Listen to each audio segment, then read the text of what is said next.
Hello students, hope you all are doing good, fit and fine. And this is the fourth lecture of time and distance. और आज के lecture में हम लोग cover करने वाले हैं questions based on boats and streams. तो लेक्चर को शुरू करने से पहले एक चीज़ बता देता हूँ, टेलीग्राम चैनल का लिंक आपको मिल जाएगा डिस्क्रिप्शन में। वहाँ से आप स्लाइड्स डाउनलोड कर सकते हैं लेक्चर्स की, और भी जो इन्फॉर्मेशन है, कुछ डेली बेसिक करंट अफेयर्स वगैरह वहाँ से पढ़ सकते हैं, वहाँ से आप उसको डाउनलोड कर सकते हैं और आपको हेल्प होगी टेलीग्राम चैनल से। तो चलिए without wasting any further time शुरू करते हैं आज का लेक्चर और देखते हैं बोट्स एंड स्ट्रीम पर हमारे पास क्या है जानने के लिए। तो एक चीज ध्यान रखिएगा, डाउनस्ट्रीम और अपस्ट्रीम पानी कैसे बहता है? पानी बहता है ऊपर से नीचे की तरफ, ठीक है। जैसे ये बह रहा है, पानी कैसे बहता है? ऊपर से नीचे की तरफ। अब डाउनस्ट्रीम होती है ऊपर से जो नीचे की तरफ पानी बहना होता है उसे बोलते हैं डाउनस्ट्रीम। और अपस्ट्रीम कैसे होता है? जब हम जाते हैं नीचे से ऊपर की तरफ, पानी नहीं जाता नीचे से ऊपर की तरफ, हम जाते हैं बोट लेके नीचे से ऊपर की तरफ, तो उसे बोला जाता है अपस्ट्रीम। अब यहाँ पर एक चीज ध्यान रखिएगा, अगर आप बोट की स्पीड को x मानते हैं और स्ट्रीम यानी जो पानी है, पानी का बहाव, या पेपर में लिखा होगा करंट, जो करंट है वो y किलोमीटर पर आवर है, बोट की speed x kilometre per our है और करंट की speed y kilometre per our है, तो डाउन स्ट्रीम जाते वक्त ये x प्लस वाई हो जाएगा।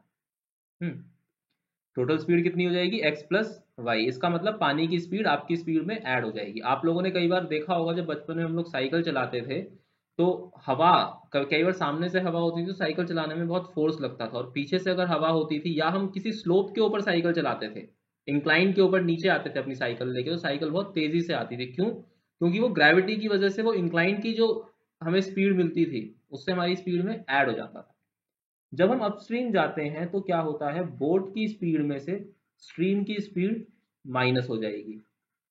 और एक चीज ध्यान रख लेना, अपस्ट्रीम जाते वक्त कभी भी बोट की स्पीड पानी की स्ट्रीम से, सॉरी, पानी की स्पीड से कम नहीं हो सकती। बोट की स्पीड पानी की स्पीड से कभी भी कम नहीं हो सकती। अगर ऐसा हुआ तो आपकी बोट कभी ऊपर की तरफ जा ही नहीं पाएगी। आप कहाँ? आप पीछे की तरफ आएंगे, आप पानी के बहाव के साथ बहना शुरू कर देंगे।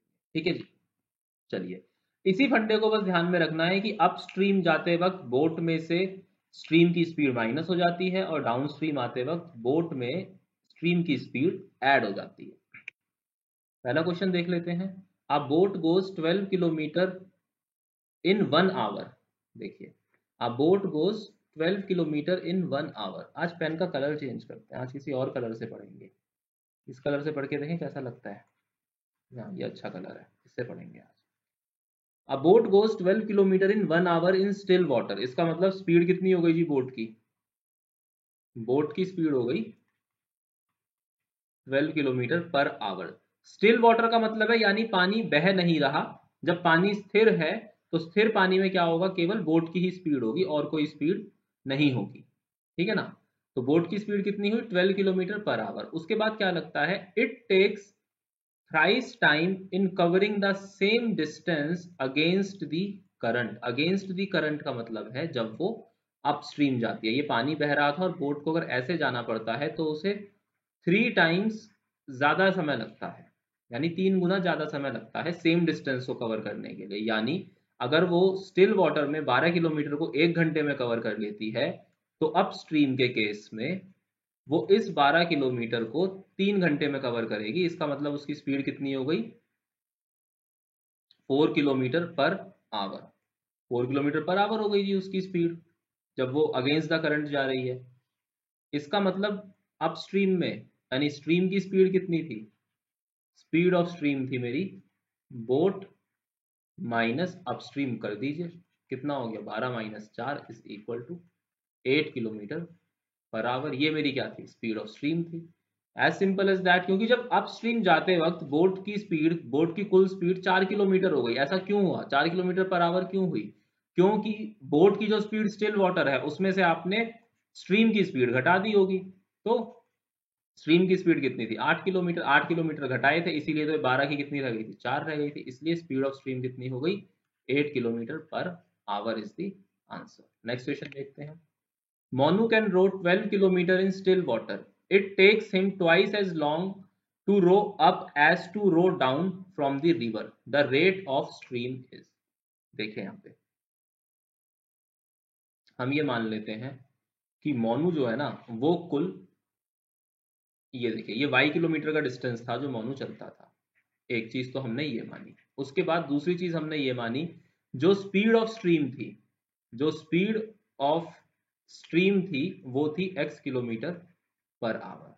इसका मतलब ये हुआ जब ये मोनू भैया डाउन स्ट्रीम जाएंगे, जब ये मोनू भैया डाउन स्ट्रीम जाएंगे तो इनकी स्पीड कितनी हो जाएगी भाई, स्टिल वाटर में है 12 किलोमीटर पर आवर, तो डाउन स्ट्रीम पे कितनी हो जाएगी 12 प्लस एक्स, और अप स्ट्रीम पे कितनी हो जाएगी 12 माइनस एक्स। अब डाउन स्ट्रीम से डिस्टेंस कितना चल रहा है वो हर बार y किलोमीटर, यानी t1 कितना हो जाएगा, t1 हो जाएगा y अपॉन 12 प्लस एक्स, और t2 कितना हो जाएगा y अपॉन 12 माइनस एक्स।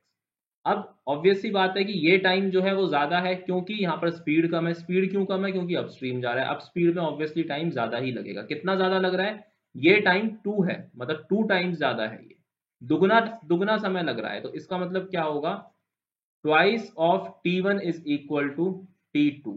ऐसा हमने क्यों करा, क्योंकि हमें दोनों टाइम्स को इक्वल करना है। तो t2 टाइम बड़ा है, तो t2 टाइम को t1 के बराबर करने के लिए हमने t1 के टाइम को 2 से मल्टीप्लाई कर दिया। इसका मतलब क्या हो गया, ये twice of y upon 12 plus x is equal to y upon 12 minus x. तो ये क्या बना जी, 2y upon 12 plus x is equal to y upon 12 minus x. ये y से y कैंसिल आउट हो जाएगा, 12 माइनस एक्स को इधर ले जाएंगे तो एक होल मल्टीप्लाई होके बनेगा 24 minus 2x is equal to 12 plus x. तो यहाँ से x की वैल्यू कितनी आएगी आपकी, यहाँ से आपको सॉल्व करने के बाद x की वैल्यू जो मिलेगी वो मिलेगी, देखिए ये 12 इधर आएगा तो हो जाएगा 12 इज इक्वल टू ये 2x इधर जाएगा यानी 3x। देयरफॉर यहाँ देख लीजिए x इज इक्वल टू 12/3 यानी 4 किलोमीटर पर आवर। तो स्ट्रीम की स्पीड कितनी थी 4 किलोमीटर पर आवर, यही मैंने लेट करा था। स्पीड ऑफ स्ट्रीम कितनी लेट करी थी x किलोमीटर पर आवर। इसका मतलब द रेट ऑफ स्ट्रीम क्या हो गया, रेट ऑफ स्ट्रीम हो गया जी 4 kilometre per hour. Next question देखते हैं। Boat goes 48 kilometre in downstream, ds मतलब downstream, in 20 hours. It takes 4 hour more to cover the same distance against the stream, यानी upstream जाते वक्त उसे 4 घंटे ज्यादा यानी कुल 24 घंटे लगते हैं। What is the speed of boat in still water. तो ये देखिए डाउन स्ट्रीम में स्पीड कितनी हुई 48/20, 48/20 का मतलब हुआ 2.4 किलोमीटर पर आवर, ठीक है। उसके बाद अप स्ट्रीम में स्पीड कितनी हुई 48/24 यानी 2 किलोमीटर पर आवर। अच्छा जी, ये हो गया मेरे पास सवाल। अब यहाँ पर मैं एक चीज मान लेता हूं कि जो बोट की स्पीड थी, बोट की स्पीड मेरी x किलोमीटर पर आवर थी, और स्ट्रीम की स्पीड जो थी, जो स्ट्रीम की स्पीड थी वो y किलोमीटर पर आवर थी। तो डाउन स्ट्रीम के केस में क्या होता है x प्लस वाई, और अपस्ट्रीम के केस में क्या होता है x minus y. Therefore x plus y is equal to 2.4 and x minus y is equal to 2।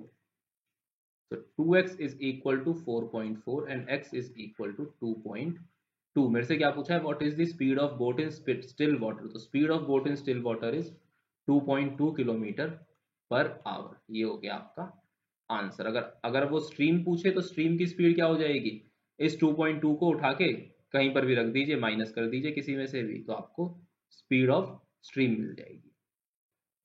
अगला question, in a stream running at 2 kilometre per our a motorboat goes 10 kilometre upstream and back again to the starting point in 15 minutes। यानी total distance कितना उसने चला है, जो total distance उसने चला है 10 kilometre upstream and 10 kilometre downstream. इसका मतलब उसने चला 20 किलोमीटर। स्पीड कितनी है, स्पीड ऑफ स्ट्रीम है आपकी 2 किलोमीटर पर आवर। तो डाउनस्ट्रीम जाते वक्त क्या हो जाएगा, ये x प्लस 2 हो जाएगा, और अपस्ट्रीम जाते वक्त ये हो जाएगा x माइनस 2। वेयर x क्या है, यहाँ पर x मान लेते हैं हम, x is the speed of boat, x है मेरा स्पीड ऑफ बोट। अब सवाल को बनाते हैं, देखिए उसने कुल 20 किलोमीटर चले, टोटल डिस्टेंस उसने कितना ट्रैवल करा 20 किलोमीटर। पहले 10 किलोमीटर को चलने में उसे कितना टाइम लगेगा 10/x+2।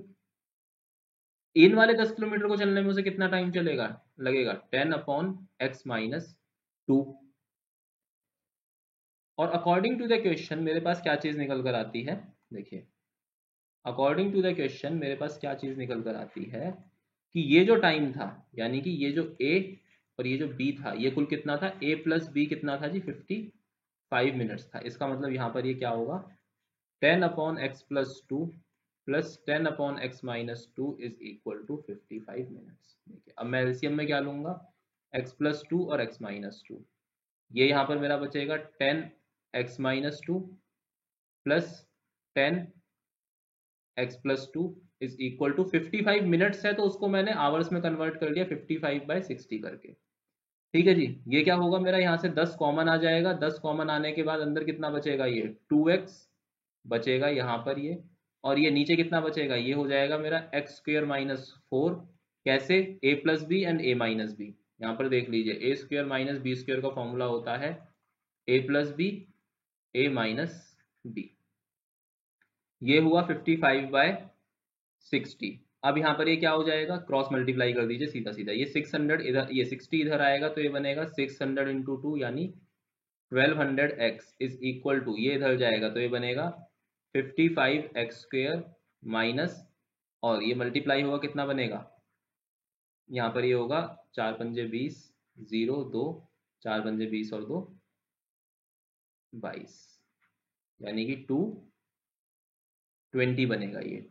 ठीक है, अब इसको अरेंज कीजिए तो ये बनेगा 55x² minus 1200x minus 220 is equal to 0। अब हमें क्या करना पड़ेगा, अब ये स्क्वायर है तो हमें क्वाड्रेटिक सॉल्व करनी पड़ेगी। क्वाड्रेटिक कैसे सॉल्व करना पड़ेगा, मिडल टर्म को स्प्लिट करके। लेकिन मिडल टर्म स्प्लिट करने से पहले क्या कीजिए, इस पूरे में से आप 5 कॉमन ले लीजिए। जब आप 5 कॉमन लेंगे तो क्या बनेगा, ये 11x² माइनस 240x माइनस ये बचेगा आपका 5 चौक 20 और 5 चौक 20 यानी 44। अब मिडिल टर्म स्प्लिट करते वक्त क्या ध्यान रखना होता है, हमने इस टर्म को इस तरीके से स्प्लिट करना है कि ऐड करने पर तो हमें 240 वापस मिले, और उन दोनों टर्म्स को मल्टीप्लाई करने पर 11 और 44 का मल्टीप्लीकेशन हमें मिले। तो यहाँ पर क्या कीजिए, 11 और 44 का मल्टीप्लीकेशन होता है 484, तो 484 का प्राइम फैक्टराइजेशन कर लीजिए।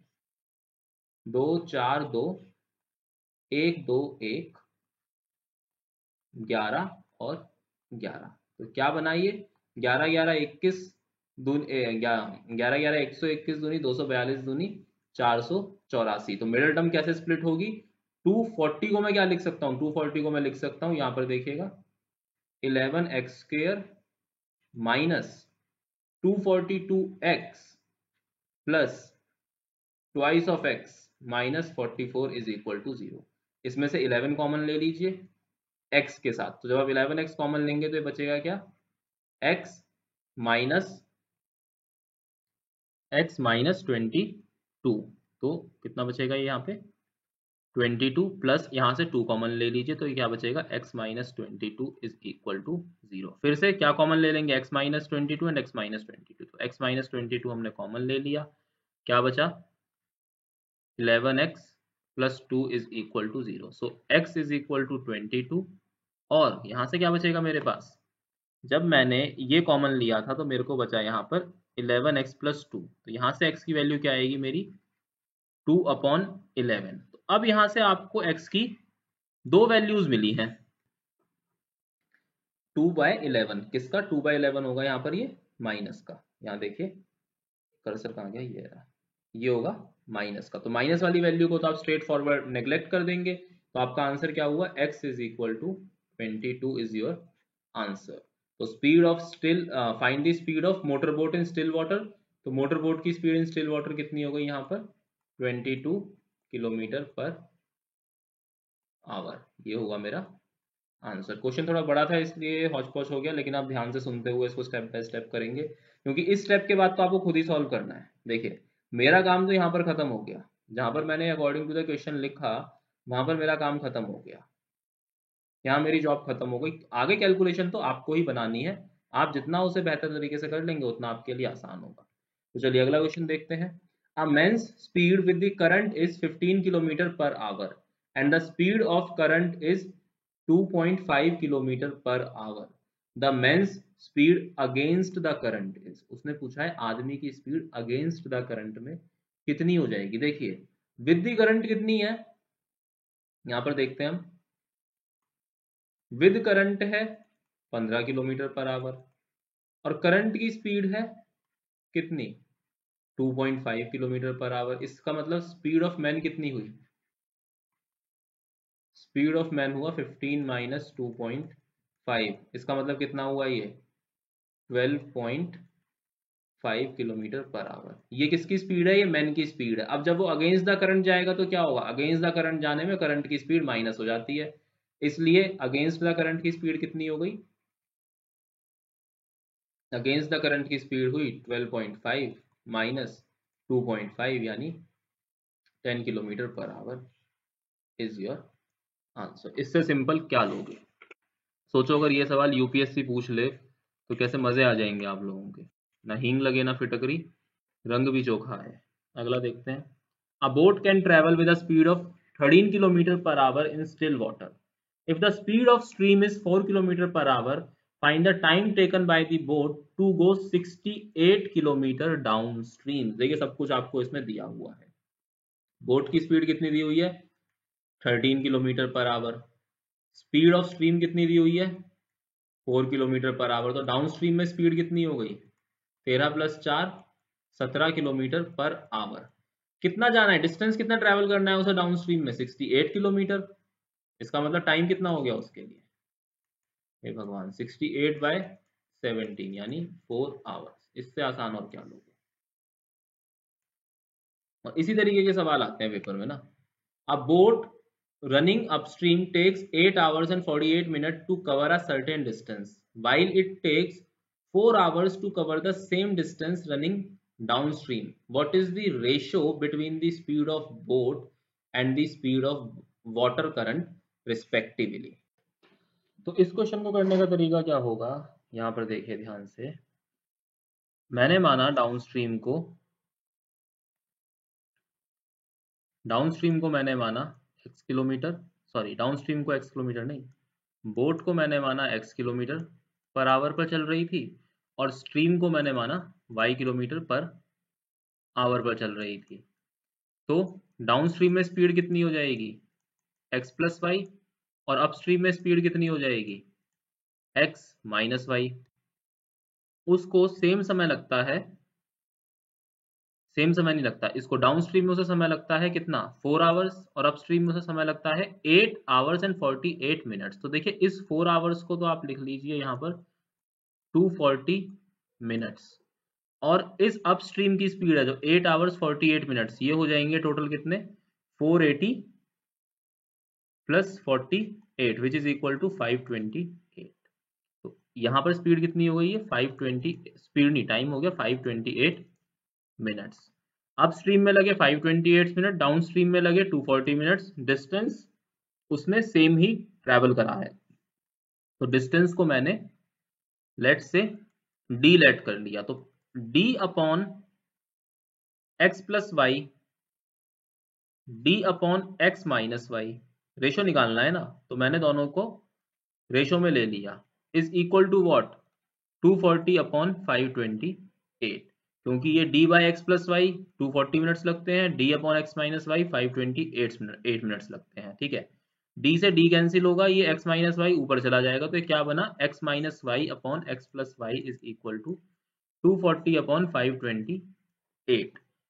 ये क्या बन गया जी 528x - 528y is equal to 240x + 240y।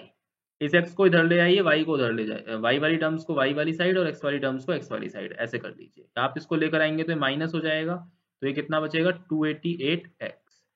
इसको इधर लेकर जाएंगे तो ये प्लस हो जाएगा, ये कितना होगा 8, 4 और 2 6, 5 और 2 7 y। अब x/y करना है ना, तो क्या कीजिए x/y is equal to 768 upon 288 8। सबसे पहले किससे क्रॉस कर लीजिए इसको, ये जाएगा आपका 12 से हो जाना चाहिए, हाँ 12 से हो जाएगा। 12 छिके 72, 4 और 12 चौक 48, ये हो जाएगा 12 दूनी 24, 4 12 चौक 48। ये किससे हो जाएगा, 8 से हो जाएगा। 8 8 64, 3 इज इक्वल टू 8/3। यानी अपस्ट्रीम और डाउन स्ट्रीम का रेशियो कितना हो गया, सॉरी स्पीड, किस किस का रेशियो पूछा है मेरे से, speed of the boat and current का, तो x रेशियो y कितना हो गया, 8:3 इज माय आंसर। चलिए आज के लेक्चर में इतना ही। लाइक कीजिएगा, शेयर कीजिएगा, सब्सक्राइब कीजिएगा, बेल आइकन को दबा दीजिएगा। और क्या करेंगे, और जो भी डाउट्स हैं उसको इस ईमेल आईडी पर लिखकर पूछ सकते हैं। बहुत जल्द और भी कुछ कोर्सेज आप लोगों के लिए इसी चैनल पर लॉन्च करूंगा, लेकिन पहले प्रायोरिटी बेसिस पर करेंगे CSET को, ताकि आप लोगों का अक्टूबर का प्रीलिम्स में हेल्प हो जाए। तो चलिए आज के लेक्चर में इतना ही। Thank you for watching this lecture.